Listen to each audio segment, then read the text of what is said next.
What's going on, everyone? What's happening, folks? Welcome, We're back. welcome back, Bass Now Radio. Yeah, We're doing an episode right before Christmas. yeah. Christmas you could special. Say you could say this is our Christmas special. Yeah.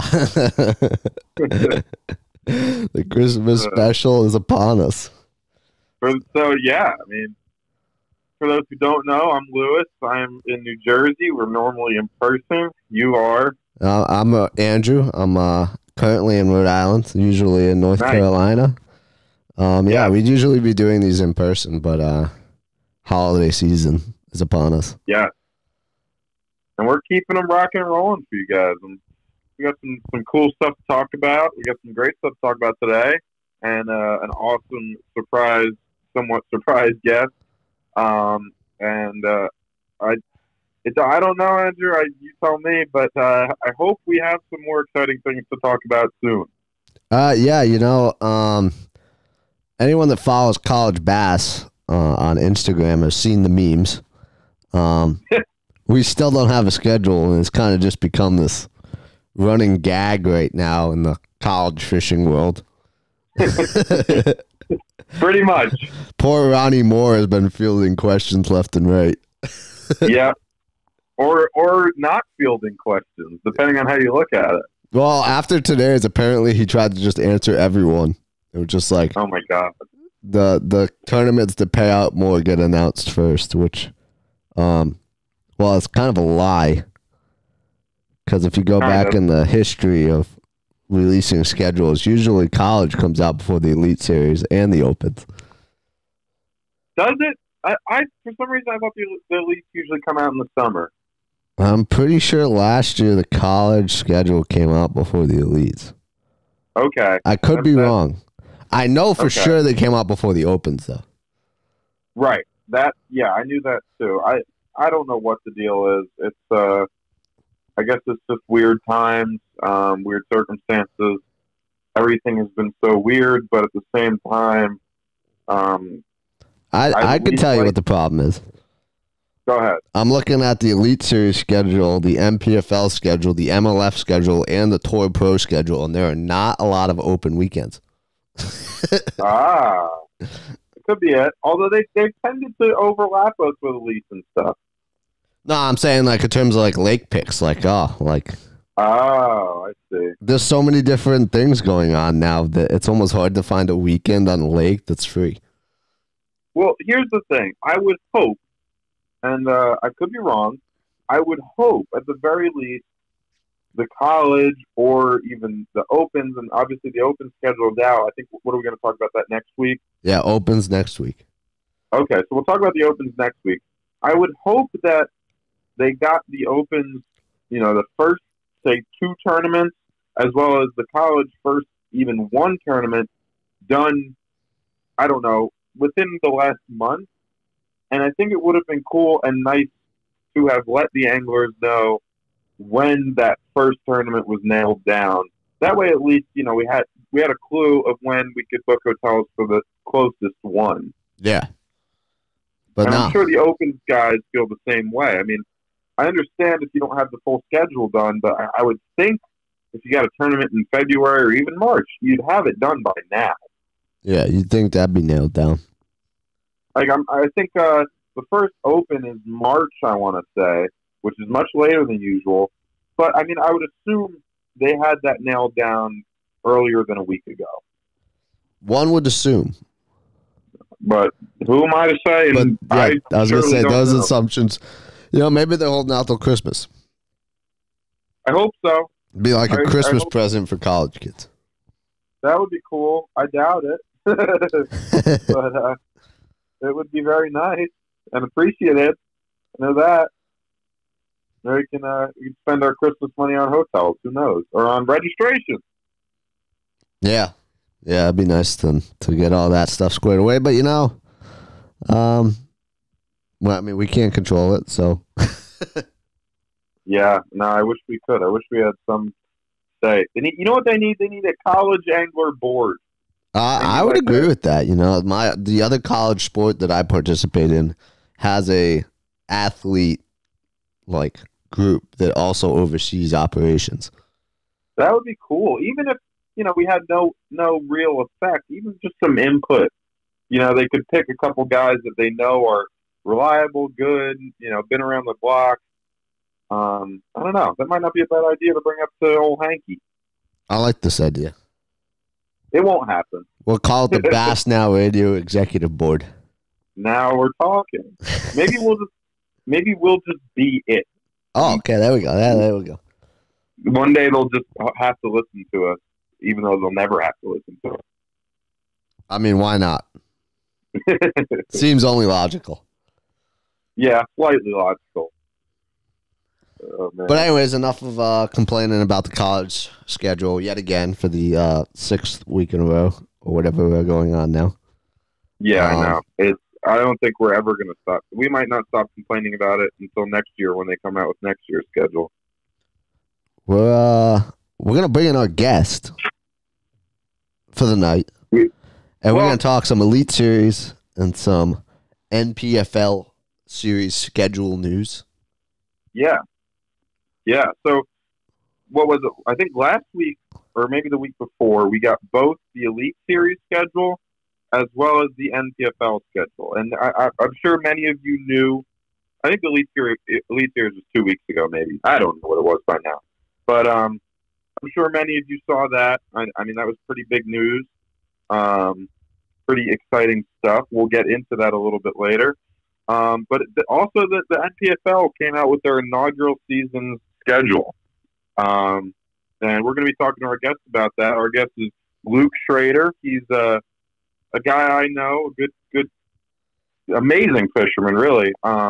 He's been kind of dominating New Jersey local stuff for really as long as I've been in it. I'm on his page now. He's a 7-time Bass Nation regional qualifier, a 2018 Nation Championship qualifier. He won the 2019 Ike Pro-Am tournament, for those of you who know about it, and he's fishing the NPFL this year. So I'm really excited to have him on. Andrew, I don't know if you've ever run into him. I've come across Luke a few times, talked to him a bunch. Awesome dude. And I guess we're going to try and get him on the phone here. Yeah, we're going to get him on. We'll be right back, hopefully with our guest, if all goes well. Yeah. All right, so we're here with our guest, Luke. What's going on, buddy? Not much, guys. How are you? Doing well. Yeah, not too bad. Yeah. Weird times, of course, but we're home. Everybody's good, and excited to talk some fishing with you. What have you been up to? You been fishing at all? I have not fished since the Toyota Series Championship. I've mostly just been working on my house and trying to get that ready to sell it, and trying to get things in order for next year. Hoping to sort of start prepping for that in early February, which is kind of 40 days away. I'm counting them down, so doing what I can to get ready, and eager to get at it for sure. Yeah, dude, you must be so excited, man. Yeah, absolutely. Major life-changing opportunity, and something I've always worked for, and obviously it's here, so I'm going to jump head first and obviously see what happens. Yeah, that's awesome. How did that kind of come to be? Because obviously this is a newer thing. I didn't hear too much about how the NPFL, reached out to guys or you reached out to them. How did this kind of all come together for you, at least? I think there was a little bit of both. For me, at least, I put in my application pretty early on. This has been a work in progress for already over a year now. I think I saw it announced maybe last October or November, and sort of instantly knew that maybe that was my opportunity in an ever-changing industry to sort of find a niche or whatnot. So I applied. I sent in an application. I heard back, I guess, a few months later, and I think my name was one of the first few groups announced, which just helped some as far as planning and whatnot. Yeah. But obviously, there's still a lot of details that were left out until recently. With the schedule and whatnot. And then I think everyone's really excited just to see how things play out, especially at that first event on Eufaula. So yeah, For sure, for sure. Yeah, I've been impressed with how well they've seemed to be organized in terms of starting up a new series. I mean, they really seem on top of it. They do. They've also been totally transparent with the anglers, which is great. That's awesome. They're very sort of straightforward with things, and I think that's the way everyone would prefer it. There's not really anything going on behind your back that you're not aware of. Or, you see a lot of these other organizations doing right now. So yeah, they've been great with the communication. That's great. That's super cool to hear. It's kind of a breath of fresh air. I mean, that's kind of what I've been thinking this whole time as that was the NPFL was announced, and I think they went on like Ice Live and Duncan's podcast, and they kind of went all over promoting it, and it seemed that way. It seemed like you said, transparent and truthful, and like you said, nothing behind your back, and it's really cool to hear from you who's doing it, that is exactly what it is. That's awesome. Yeah, I think they want to do things differently, but I think they also just want to do things the right way. I think we all know you don't have to do something crazy and new. We sort of love the game the way it is. Everyone knows what they're getting themselves into. So, yeah, I think it's a good platform for sure. Yeah, it's awesome. So with the schedule that we're going to talk about here, I gotta say I looked at it and there's some lakes on there that I'm not too surprised they're on there, and then there are a couple that I'm like, wow, really? So I definitely like the variety to the schedule. I think it's super cool. Yeah, for sure. Yeah, I mean, for those who don't know, I'll run through it real quick. It's Lakeview Fall, Alabama, Wright-Patman, Texarkana, Texas, Harris Chain in Florida, Pickwick, Lake Winnebago, and Grand Lake, Oklahoma. So, Luke, like, what were your first thoughts? How do you feel about all that? Like, there's some like Andrew said, there's some really ones that we're all kind of used to hearing and excited about, and there's some ones that not so much. Yeah, I think Wright-Patman and then Winnebago would be the two sort of outliers there that are the X factor that you really don't know what to expect. I'm obviously excited for those, maybe a little more nervous because you don't know, what you're getting yourself into or where you may end up. I think it's a great schedule. I think management did a great job. Obviously, tough times, hard to schedule events. I think some of these are good tried and true venues that you'd expect to see on there and are good to have. But then you also have the new venues, which are going to pique interest and maybe be good for some other lakes as far as tourism, economic development, stuff like that. Yeah. I mean, off the top of your head, do you have one or two that you're particularly excited about, or one or two that worry you? Like you said, there's Wright-Patman and Winnebago that are kind of outliers. How do you what's your approach to kind of pre-gaming them? So I've only been to one of the 6 lakes. I've been to Pickwick on, I think, 3 separate occasions. So I feel pretty comfortable with the lake. But as I sort of map out my schedule and planning for next year, I think I'm going to get to all 6 of these before it goes off limits prior to our 3-day practice period. So I'm hoping to at least get familiar with the body of water. Wright-Patman just sounds like so much fun from what I've heard. It just sounds like big fish, heavy line, heavy cover, flipping 5 and 6 pounders in the boat all day. I'm sure it won't be like that, but it sounds good now. That's awesome. Winnebago's interesting because from what I've seen, it looks like there's a lot of rivers and connecting bodies of water in that system. So, it looks like you could run a long ways, fish for largemouth, fish for smallmouth. Probably a few ways it could be won. So that's awesome. Yeah, I believe I saw Winnebago connects to 4 different lakes, and there's 3 river systems that come out of it, something like that. So there's definitely a lot of water there, which is really cool. It is, yeah. It kind of reminds me of running Harris Chain down in Florida with all the different bodies of water.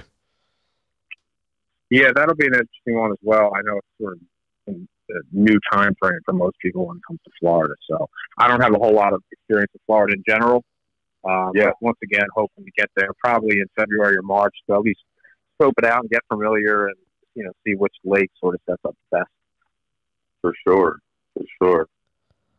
Yeah, is there, now going into kind of the NPFL as a whole, is there? I haven't dove too deep into kind of the weeds of it and like rules and all that. Is there anything that's different, or is it just like you said? Is it meat and potatoes, kind of usual 5 bass, 3 days? I know everybody fishes 3 days, but other than that, is there anything kind of different? Not that I'm really aware of. I think they're going to have top-notch production just like the others. I feel like it might be a little more entertaining. I think signing Fat Cat and Luke Duncan was honestly a big deal from the public eyes, and maybe sort of added some legitimacy to the whole organization. But I'm excited to watch those guys and interact with those guys. And, I feel like there's going to be a lot of laughing when you're watching as well. So I think the entertainment factor might be there. But at the same time, you've got that sort of meat and potatoes substance that's the same as everyone's familiar with and is comfortable with. So, yeah, I definitely like the signing of Luke. I mean, they came to us first, and we had to turn them down. So, they went to Luke next, and he's definitely a good fit. That's right. Forgot about that. I'm interested to see how the third day dynamic plays out as well. Oh yeah,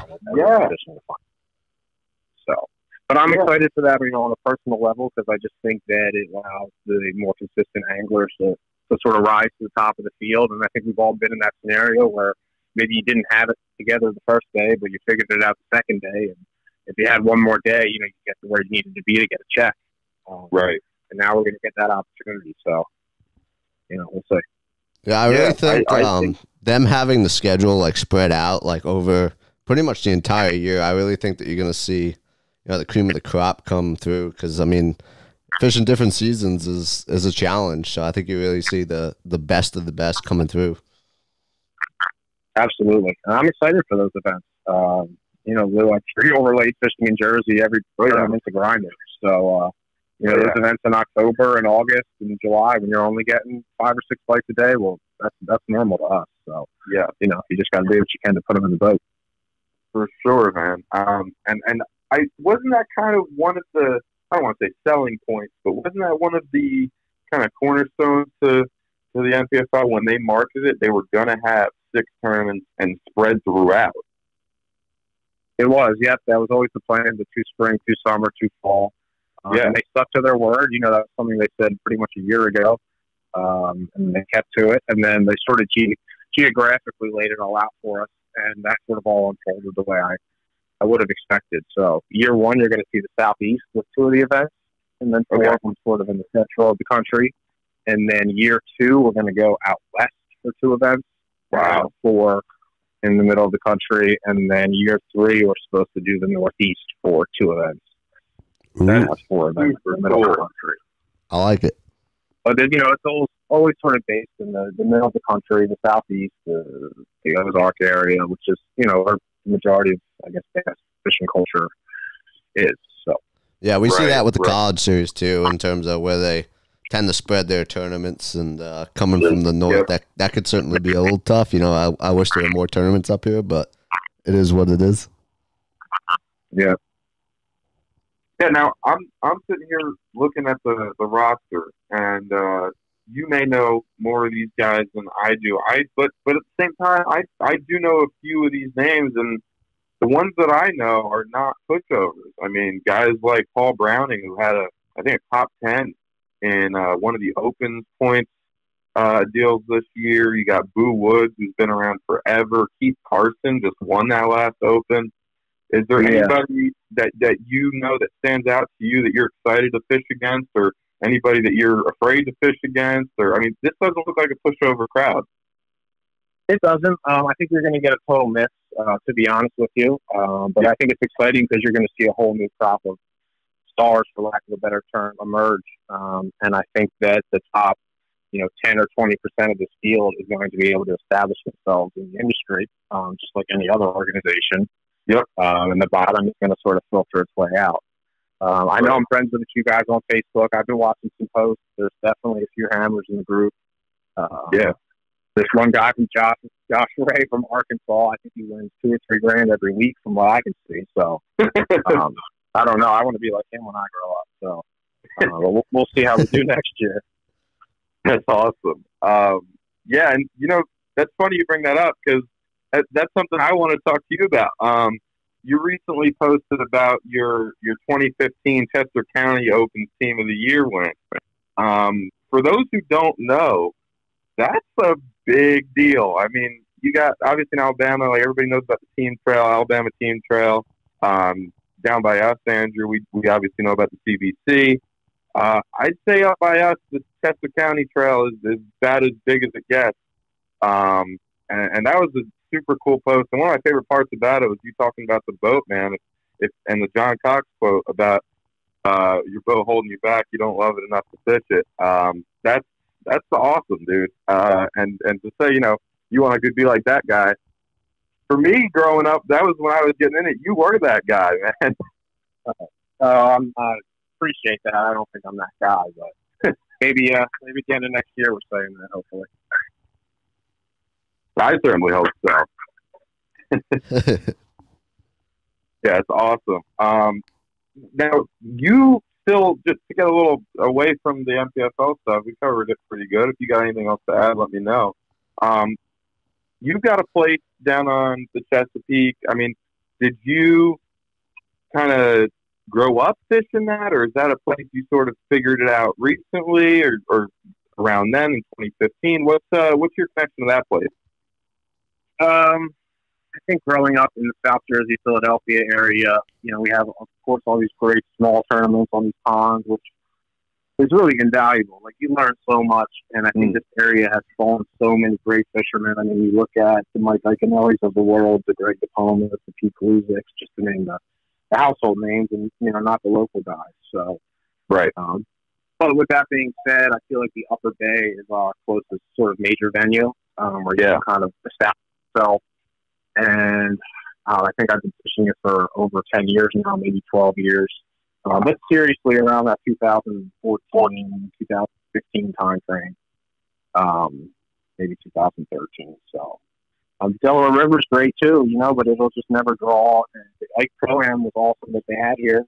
And I think it's good for the area. It's awesome to see a local event like that. But they moved that to the Bay just this year too. So that kind of goes to show you that you have to travel down there if you want to fish legitimate tournaments on a weekly basis. Definitely. And Andrew, I think you can relate to that for sure, being in Rhode Island. Oh yeah. The only thing I can't relate to is we don't really have a serious trail here. At I guess if you want to call pond hopping a trail, but we got a little bit of a Bass Nation presence, but not much. So I'm definitely jealous that there are states that have that, because I never had that growing up. Despite living so close to Connecticut, which does have a big presence in that. So I do like hearing all these stories about local guys going out bass fishing, because for me it was always saltwater. That's what I grew up doing. So it's something that I hope that we could one day bring that excitement to Rhode Island, and you can have the kids growing up and looking at local guys being like, man, I want to do that, like Lewis said. So Yeah, and you brought up the Bass Nation there. Dude, you ran the nation and still do. Talk about how, like, that kind of prepared you to making this jump and kind of the influence of the nation on your career, how it's propelled you. Yeah, I think the nation is a great outlet, and I think it's really overlooked by a lot of people. They're just not familiar with the organization or the opportunity that presents itself, or even the perks that are associated with being affiliated or making the state team. It's not necessarily just the payout at the end of the day that's rewarding. So I fished with the nation for quite a few years. I made it to the national championship in 2018 as the New Jersey representative, which was just an awesome experience, the way Bass takes care of you and does all that. But every time I've gone to the regionals, I feel like I've done well when we go to these neutral bodies of water. And you're fishing against other states and other really good local anglers. And those are 3-day events as well. I always look forward to them because I feel like I have the opportunity to get it right, even if I miss it for half of the day. So, right. But my success at that level definitely makes me feel confident moving forward, and then also just knowing the caliber of anglers that I'm competing against. A lot of these guys are good enough to go pro; they just don't have the opportunity. And I'm one of the few people that has the opportunity and is willing to make the sacrifices needed to make it happen on a professional level. So it's definitely not going to be a glamorous road, and I'm aware of that. But I'm willing to do whatever it takes. So yeah, Bass Nation really does put on a great championship. I've been to 2, and Lewis has been to at least 1 that I know of with me. Yeah, and we always thought it was super cool. I mean, I love having the international factor to it, and like you said, having it be in 4 days. I think that it's really a great event that needs more press, for sure. Just because it really is kind of like the homegrown guys. You know, it's in racing terms, it's like going to your local track and supporting your local guys. So it's certainly a great series that needs more love. You know, I agree. Who was it who won that this year? Pat Slapper. Yeah, Pat Slapper, who double qualified via right. That's my point exactly. So he's obviously a stud. I don't know much about him, but he's a hell of a fisherman. He earned it both ways. So good for him. For sure, dude. And I was going to go along that same line. I mean, you look at guys like Paul Mueller. I mean, everybody likes to talk about Iaconelli and even a little more recently Palaniuk and, guys who made it from the nation. But Mueller is a guy who did it through the nation and won a tournament this year, has been a staple on the Elite Series. Cody Holland, even this year's guy, I mean, a little bit tougher of a year, but beat 30 of the best anglers on the planet in AOY. I mean, nation produces it for sure. Yeah, it's a difficult route, no doubt. Yeah, for sure. But it can be done, for sure. So I feel like I've been close to doing it myself, and I realized it's attainable. So it's sort of what keeps you going back. And I've already qualified for the 2021 regional next year, so I'm looking forward to fishing that still. Yeah. Yeah, dude. It was didn't you win Champlain or do very well at Champlain this summer? In that, I did not win. I came in third. Okay. Connor Cahill got the win.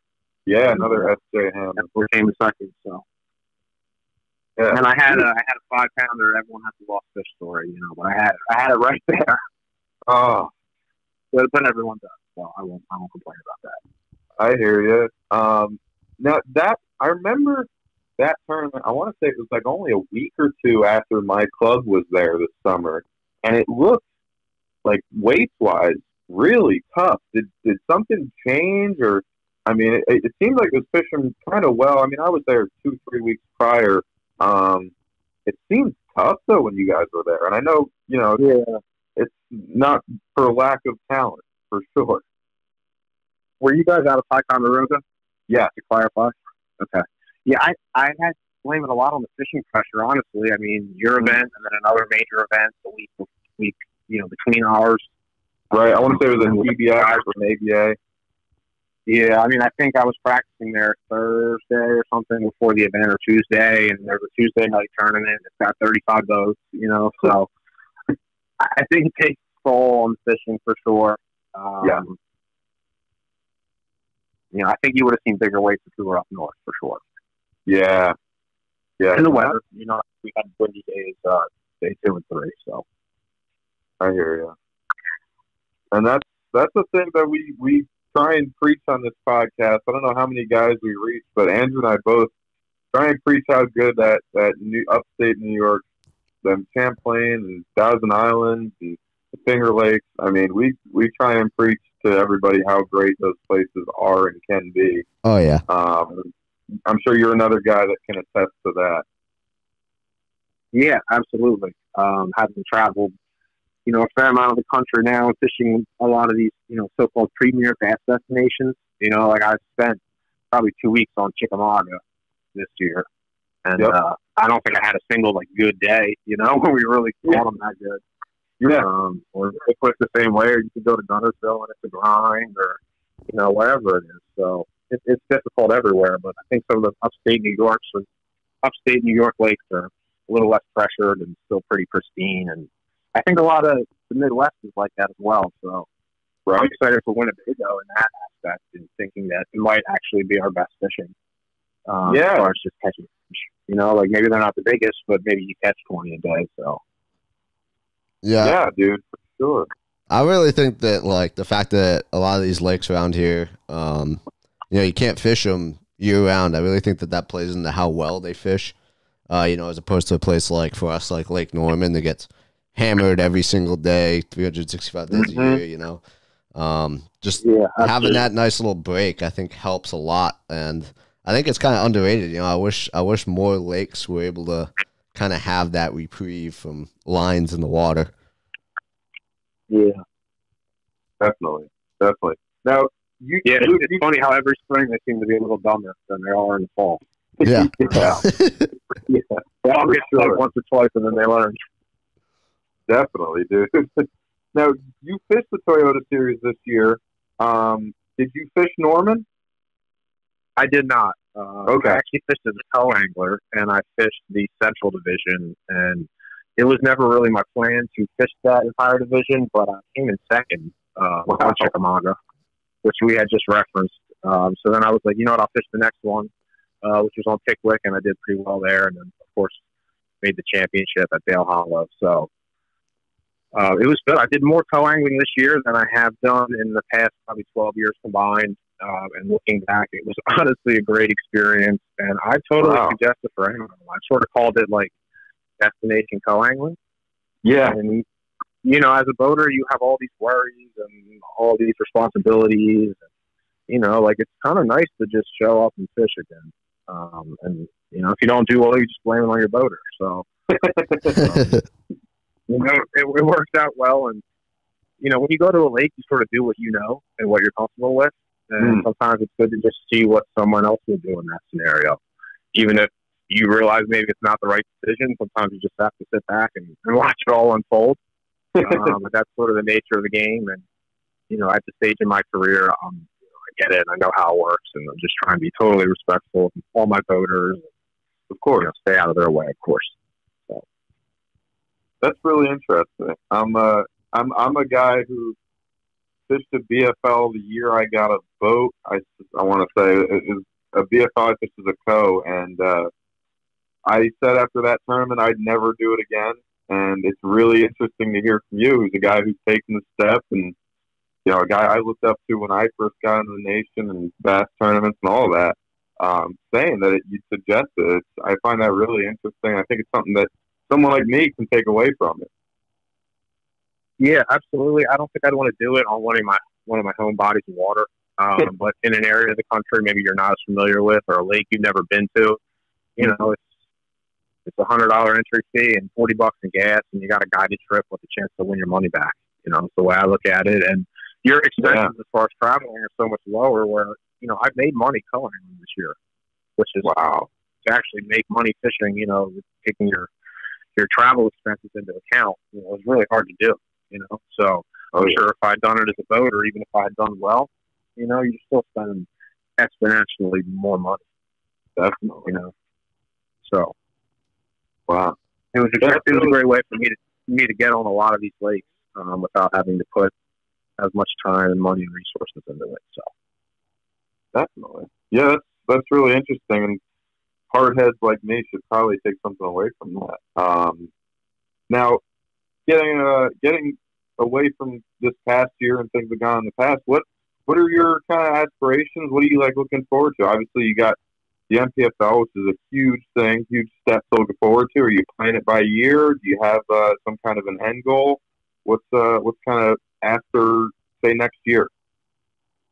Well, they're taking the top 25 to the championship, the no entry fee NPFL championship. So that's definitely a goal of mine to qualify for that. I'm going to fish the Bassmaster Central Opens as well. I'm going to try and fish that entire division. I feel like that's sort of maybe the most talented group of anglers you could assemble. And I want to see, of course, I want to qualify for the elites, but at least see where I stand up against those guys. And maybe I'll get my teeth kicked in, and maybe that's good for me. So I think there's a couple opens, maybe the Southern, maybe the First Northern, to fish those and see how I do. But I'm going to still try and fish as many other grassroots level events as I can around the country, because I'm well aware that there's a lot I still need to learn, particularly the niches that just come with these, different areas of the country and different types of lakes. So if I have an event in Texas, I'd like to be fishing in Texas for a few weeks leading up to it. To just be familiar with how the fish are behaving and all that. And there's always something to learn. I've never been to Toledo Bend or Sam Rayburn. So if I got a week to kill and I'm in Texas, like I'm going to Sam Rayburn and Toledo Bend. Yeah. Go to Sam Rayburn. me and Toledo Bend. I wouldn't recommend Toledo Bend, but that's just me. I had a bad experience there. Yeah. Spent about a week fishing there. Didn't catch anything. So. Okay, I'll skip that one then. Yeah. Andrew, I was going to ask if you had something to add about Toledo Bend there. And Lewis will attest to it because he went this year, right? It's in January. It's one of those places that you go to and you're like, wow, this place is ginormous, but it fishes weird because you can't run to many places because there's trees everywhere. Yeah. But it's a tough fishery for sure. When it's cold. I can't say the same for when it's warm, but when we were there, it was about 30 degrees and it was not a good time. Yeah. It's like you said, Luke, I mean, you go from fishing the lakes we fish, Champlain and Thousand Islands and Potomac and the Flats, and you hear about the Toledos and the Gunnersvilles and the Chickamaugas, and you go to them. I don't want to say I'm disappointed in what I've seen thus far, but I certainly haven't been all that impressed. To say the least. Yeah, absolutely. I spent a week at Santee Cooper like a year and a half ago, and I think I caught like 7 fish in 7 days. And it was bad conditions. It was a cold front in spring. Right, it certainly wasn't ideal, but it was one of those trips where we had these super high expectations. Right. And we're just so disappointed by the time we left. So, yep, facts. Really relate to that. Facts. Definitely, dude. Definitely, I could certainly relate. Andrew, you got any other questions for Luke? Not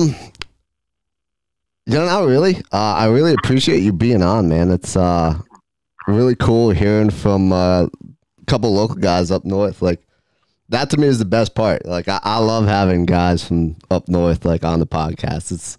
That's what it's all about for me, because I think that the north is a very underrated fishing area. Obviously the southeast has always kind of been the hub. But as you can see, I mean, we try and hammer it home that the north really does produce not just great fishermen, but great lakes. And we love having people on to talk about it. So, yeah, absolutely. Yeah, and Luke, we're going to talk about Elite Series, right, Andrew? Yeah, we got the Elite Series schedule. We're going to be discussing if you'd like to stick around for that. If not, we understand it's getting a little late. So, no, I'll hang out there. Awesome. Sweet deal. Awesome. All right, Andrew, what do you got for us? Give me the Elite Series schedule, even though most people that are listening probably know it. Yeah, I would say 90% of our listeners already know this, but we got St. John's River starting it off. I didn't know this. This was the quickest turnaround for the Elite Series in terms of time off, which I love. I don't like breaks and schedules, so the longer the schedule, the better, in my opinion, but that's just me. St. John's River this time of year, we already know what it's going to produce. It's kind of pretty much close to the way it was last year, so it's going to be a big tournament, depending on how the cold fronts line up there in Florida this year, but we know it can produce, so. Yeah. That's followed by a tournament that I am thinking about going to in Knoxville, end of February. Those of you that were at the Classic know why. It's just a great city and a great town to be in. And I'm super excited to see another tournament out in Knoxville. I really don't know. I would love your opinion on this. What do you think the weights are going to be? Because I think it's going to be really tough that time of year. Ooh. Luke, you want to take this one? Tennessee River out of Knoxville? Yeah. Yeah. End of February. Wasn't that when the Classic was just there? What, 2 years ago? They were there a couple weeks after, like 3 or 4 weeks after. what's that, 16, 17 a day over 3 days? Yeah, that sounds about right. I want to say Defoe won it with like 18 day one, maybe 12 day two, and like 20 day three. So yeah, in the realm of 16 a day, 17 a day. It's I don't know, man. I think it's gonna be tough. I think what's gonna be cold. You know how it is in North Carolina and that part of Tennessee. Like it kind of like turns on a dime, like weather wise, and usually that's not until right around that second week of March that we start seeing it warming up. So I just think it's gonna be brutally cold and tough. But don't worry. After that, we're going to Texas for the Classic, March 19th to 21st. Obviously, Lake Ray Roberts. Going to be a cool one. And from there, we stay in Texas for the next two events. Sabine River in April, and then Lake Fork, also in April, right at the end. I kind of like this little Texas swing, honestly. I think it's going to be really cool seeing how each lake fishes differently throughout what's probably going to be through spawn. So, yeah, definitely. I think we're going to see some giant bags, in my opinion. I agree with that. We've seen Texas tournaments in the summer now. We've seen them in the fall now at Fork. A spring Texas. I think we saw the MLF go to Fork this spring.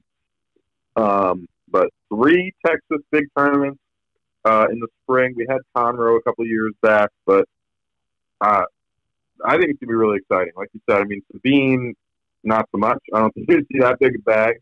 But from what I've heard out of, not what I've heard, what I've seen out of the guys practicing Ray Roberts and talking about it, it seems like it's a really cool place. And I'm excited to see what Ray Roberts has to produce. And like you said, Fork in the spring is going to be pretty stupid. And then we go from there to Neely Henry, Alabama. That's early May. And then Gunnersville, end of May there. Both of these tournaments, we'll see what happens. Yep. I don't have a lot of faith in Neely Henry. I think that's probably my least favorite lake on this schedule, in my opinion. Okay. But we go to Pickwick after that. Love that. And then obviously they got to send it Champlain, July 8th through 11th, and St. Lawrence, 15th to the 18th. Love seeing Northern Lace back on here. They weren't able to get up here with COVID really this year. So I'm excited that they're back up in this part of the country. Yeah, for sure. I mean, Luke, are there any of those that you've been to you can maybe add to, or certain ones you're excited about? No, but I was just thinking about how, would you guys think I was crazy if I said I wanted to fish on the Sabine River? It just seems like an interesting place to go to fish a tournament. You can go so many different directions, and it seems like there's a lot of fish there, just not a lot of big fish there. It also reminds me of a lot of the stuff we fish, back at home with the tidal Delaware River and some of those backwater tributaries. So. Yep. Dude, I was going to say, as a New Jersey guy, I don't think you're crazy at all. I think those, everybody wants to see the giant bags and the huge tournaments and all that. I like seeing the tough ones, the grinders, and I'm always excited to see how Sabine plays out. Yeah, for sure. I think it's gonna be a great year. Lou, you got a personal favorite lake that you see here? What are you feeling? That's the dumbest question you've ever asked me. What's your pick here? Champlain or Lawrence? Obviously, the St. Lawrence. What time of the year is it again? It's July 15th to the 18th, and it's important to note that MLF is there the 25th to the 30th of June, so it's about 2 weeks after MLF. Ooh. Yes. Yeah. Are they launching out of Clayton, or are they back to Messina for that one? They're in Messina. I want to say, yeah. I want to say it's up there. Andrew, what does it say on the thing? For MLF or for Bass? For Bass. Bass, I think they're going out of Waddington. Okay. Yeah, I think the big question for that event, and I think it's ridiculous if I have to ask it, but with the world today, you never know. Will Canada be fishable? Will it be open? If not, we're going to see what we saw last year with Lake Ontario playing a huge role. So yeah, I mean, what's going to happen there? I hope we get to see Canada open up, and it's just the river. I'm weird, Luke. I'm interested to hear how you feel about this. I'm the kind of person who prefers the river to the lake. It's probably because I have a 17-foot boat, but yeah, I love the river. I think the river's awesome, and I especially love the Canada side. Yeah, personally, gosh, I think the last tournament I fished up there, this might shock things to change, but I actually largemouth fished. Wow. And I got a check in that event after 3 days, just staying consistent. But that was when the smallmouth bite wasn't really on. But it'll be a different event. I think they were out of Clayton this year, right? So they'll be out of Waddington. So even if the lake is in play, it's going to be interesting to see how many guys are willing to gamble and to make that run. And I think that the smarter move is probably to stay in the river, at least if you want to get a check. Because, I mean, there's still 25 pounds swimming around in the river, no doubt. So absolutely. Yeah, and I did double check it. They are going out of Waddington. Okay. Yeah, you know what? I think I heard there's some drama there because I want to say that MLS put their tournament out of Messina, which is like, the next town up. And I don't know if everybody's, hunky-dory happy about that. So, obviously, got to love a little Bass MLS drama. But I'm sure that whole scheduling deal is not a very friendly one. Yeah, I believe. No comment. I believe MLF is going out of the ramp there that we were practicing out of for college series up at Messina. And when we were up there, the local people weren't exactly happy that they were having tournaments right around spawn. And have MLF there, I would imagine they're probably not going to be too happy. Especially for a series that is there for as long as they are. Yeah. Luke, I don't know if you heard, I think a couple podcasts ago, Ange and I were talking about, like, how is that going to work? I mean, late June, those fish are still spawning. How does that work with a catch and release tournament like that? Because we all know here that you release a 5-pounder up there, you weigh him and release him, and he's ready to be caught a half hour later. Yeah. I don't know. That's probably going to be just a game of time management. I think that might be one of the major flaws in that format. But at the same time, if you want to waste a half an hour catching that 5-pounder, someone else can probably go over 100 yards and catch another 5-pounder in 10 minutes. So, right. I don't know how many times you're really going to catch it in a day. I know. It's so weird. You might. We were talking about it. I think you might see, lines. But I think lines up. Yeah. It's going to be one of the more ridiculous looking tournaments, that's for sure. Yeah. I think you're going to see some incredible weights. Don't get me wrong. It's just going to look goofy. But I guess that's MLF for you, though. So. Yeah. Look, what's your opinion on? I know we're straying away from a Elite Series schedule here.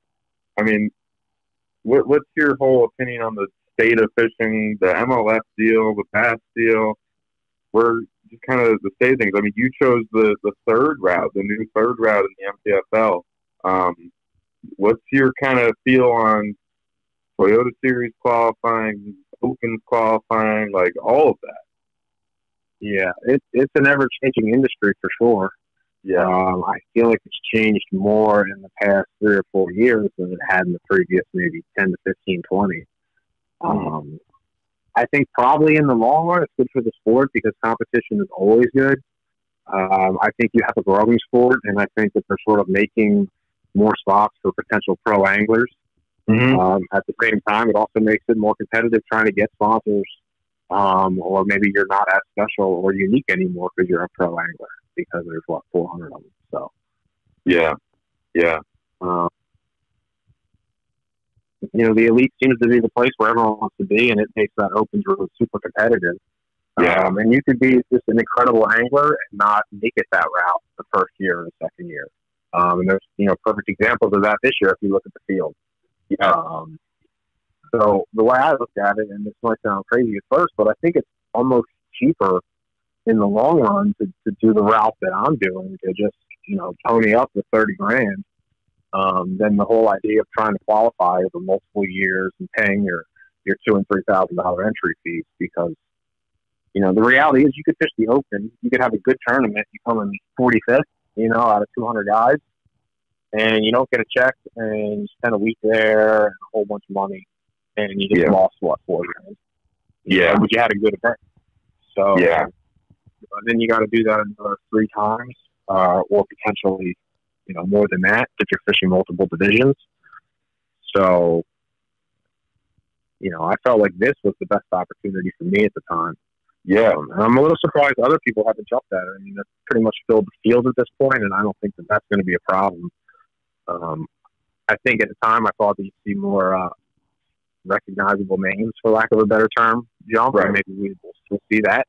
But I think the league's going to sort of prove itself in the end. And, I think this goes back to our conversation with the transparency the ownership has, and, just the way they're sort of handling things. And, maybe that's a long-term play, because in 3 or 4 years from now, they're still in good standing with the anglers and everyone's happy with where they're at. So, we'll see how that goes out. The Toyota Series, interests me. I want to fish everything I can.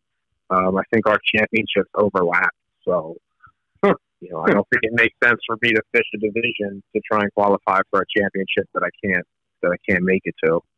Yeah. But they're still great events. So that's awesome. Yeah, I mean, I think you make great points, and I think everybody's really excited to see how this plays out. I mean, I certainly am, Andrew. I think you are too. Yeah, I mean, I sat down and I made a little cheat sheet here for this podcast with all the schedules on it. And the one thing I'm excited about is we got all these different series now, and it's almost like constant action, which, like I said, I kind of like that. I don't like sitting around and waiting for stuff to happen. Yep. So between Bassmaster, the NPFL, we got Toyota, the Opens, we got MLF, if you're into that. There's pretty much something every week, like February through September, which for me, for bass fishing, I think that's awesome from a fan's perspective. Yeah. I think that for NPFL, I think you're going to see a lot of guys jumping over after it's a little bit more established. I think you're going to start seeing a couple of big names move over. Obviously, I think everyone's just waiting to see how the first year goes, Right. Yeah. I mean, the old expression, I think, is the money's still green. And, 44th place is still $9 grand. So I don't care what your name is or how good you think you are, but,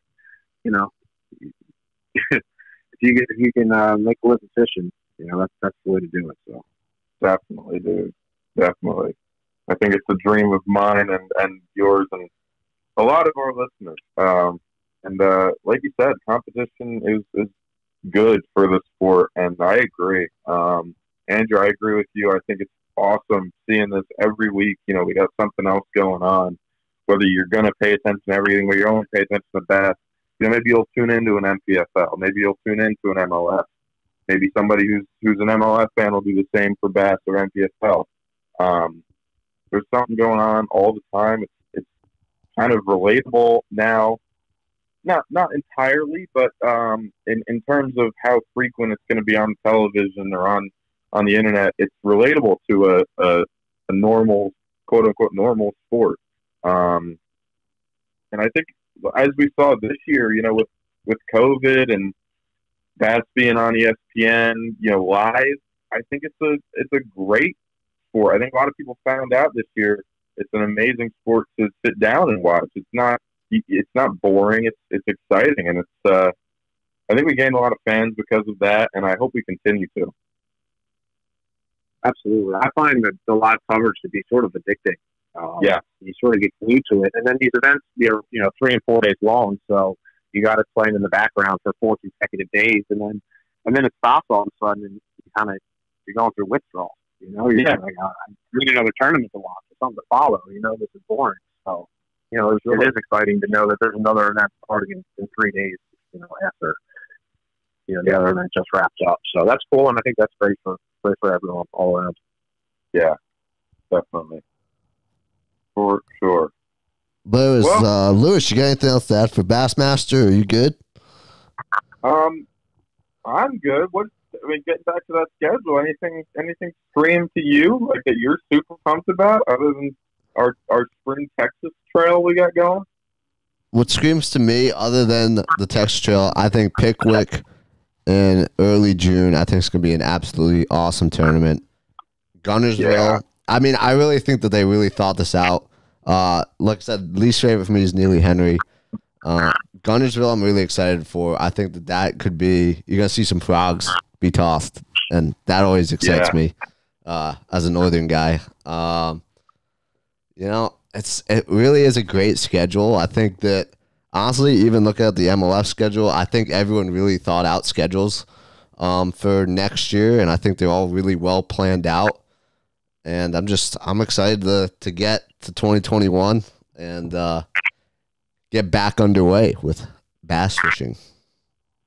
Me too, man. Me too. I think given the circumstances of this year and how weird everything's been, all of the organizations have done a fantastic job of scheduling and giving us all things to look forward to. Like you said, I'm very much ready to get back to being distracted from homework or work or whatever else it is to watch my guy Luke Shrader catch him up on the NPFL.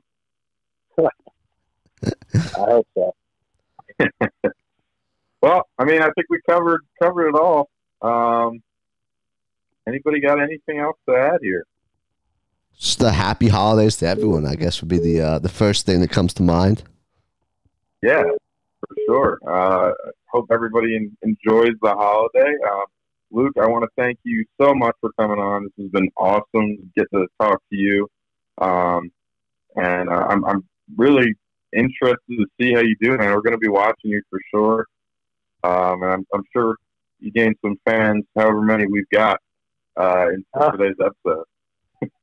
Awesome, guys. I really appreciate it. And let's do it again in maybe 6 months, and I'll give you an update on how things are going and where I'm at. All that good stuff. That sounds awesome. Hopefully we're talking about an AOY. Yeah, hopefully.